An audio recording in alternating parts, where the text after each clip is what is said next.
C'est pas le fait de boire tous les jours, mais plus d'y penser.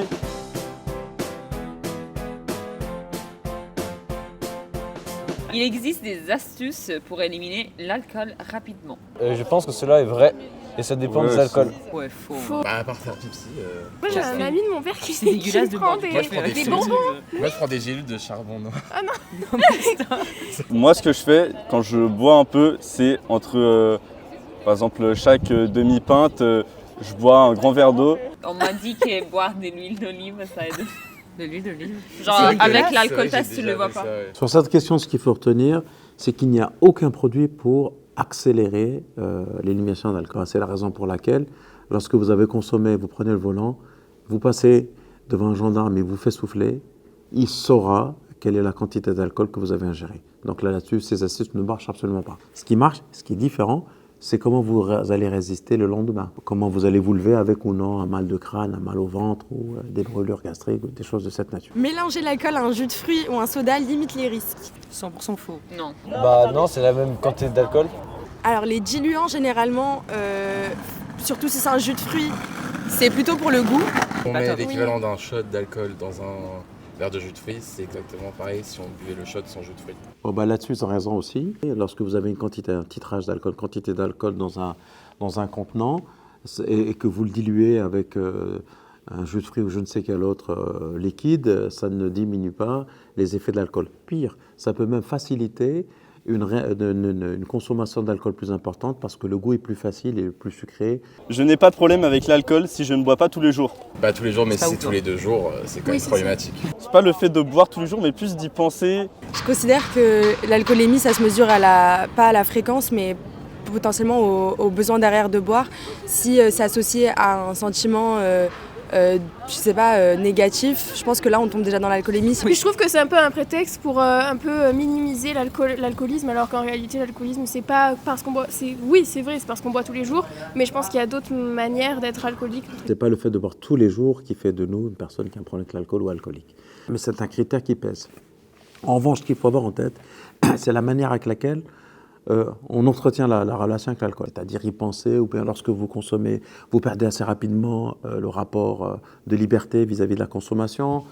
Ensuite, c'est plus tard, lorsque vous consommez au point où vous privilégiez plutôt la consommation d'alcool que les autres activités qui sont importantes pour vous.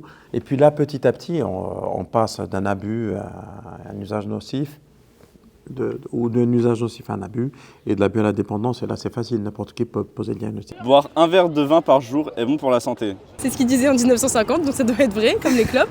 Mais non, c'est pas du tout bon pour la santé. Non, ça Non, c'est pas faux. S'il y a des avantages à boire du vin, les inconvénients seront toujours supérieurs. Ah, ça c'est quelque chose que moi j'ai beaucoup entendu. Mon grand-père il a fait ça toute sa vie. Bon, aujourd'hui il a 94 ans donc il se porte bien. Mais non, c'est pas bon un verre de vin par jour. Apparemment à la C'est cantine faux. avant il y avait des verres de vin Ouais, à ça l'époque. buvait des vins. Bah, autre temps, autre mœurs, et à l'époque on disait ça, mais je pense que c'est faux. Ils sont super renseignés, les jeunes. C'est absolument faux. Toute prise d'alcool déclenche un risque. Et ce qu'on appelait le fâche paradoxe, parce qu'on l'a beaucoup mis en avant, c'est le fait de boire et de manger du gras et d'être en bonne santé et même d'avoir un cœur solide, c'est particulièrement faux. Et ça a été beaucoup distillé par les lobbies du vin. Est-ce que vous ça vous tente de faire le mois sans alcool? Ah non, du tout. du tout. C'est un peu nul, mais je suis plus à l'aise socialement en soirée ou quoi quand j'ai un petit verre. Et surtout, je trouve que j'ai pas forcément de gros problèmes avec ça, donc je vois pas forcément de raison d'arrêter. Enfin, si juste tu bois pas tout le mois de janvier, mais qu'après tu te mets des mines tous les autres mois de l'année, ça sert à rien. Ouais. Ce qu'il faut, c'est C'est juste ça, en savoir fait. réguler ta consommation sur tous les jours, enfin sur l'année entière, quoi. Personnellement, je bois pas. En vrai, moi, je trouve que ça reste quand même une bonne Oui, c'est initiative. une bonne initiative. C'est par sûr, contre. je pense que c'est important de tester au moins un mois sans alcool, histoire de revoir un petit peu ses habitudes et de peut-être si reprendre l'alcool un peu plus tard, de se dire que ce sera dans des meilleures conditions. Mais c'est pas dérangeant de pas boire pendant un mois. Ce que Oui, je veux on dire peut le c'est faire que n'importe quel mois de l'année en Tu vas soi. au bar et tout, non, c'est chiant. Bah- C'est quand même hyper handicapant. Non, c'est pas Je te vrai. dis pas une tu peux grosse prendre soirée, Coca mais- zéro. Bah moi Tu vas désolé, au bar. mais je vais au bar à 18h, je bois un Coca zéro, je suis dégoûté. Hein. Ce défi, il a plusieurs vertus. D'abord, il permet de se tester vis-à-vis de sa consommation le reste de l'année, et on se rend compte que parfois, on boit plus qu'on ne pouvait imaginer.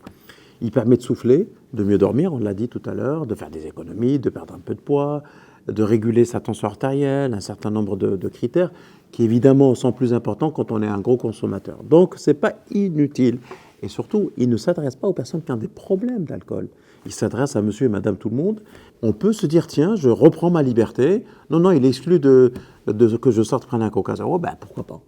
Donc voilà, c'est tout ça, c'est vraiment pédagogique. C'est un mois au cours duquel on parle d'alcool, comme là maintenant, et puis c'est un mois au cours duquel on se teste. Okay, et puis certaines personnes peuvent se rendre compte qu'elles ont un vrai problème. C'est à ce moment-là qu'elles peuvent faire la démarche d'aller se faire aider ailleurs.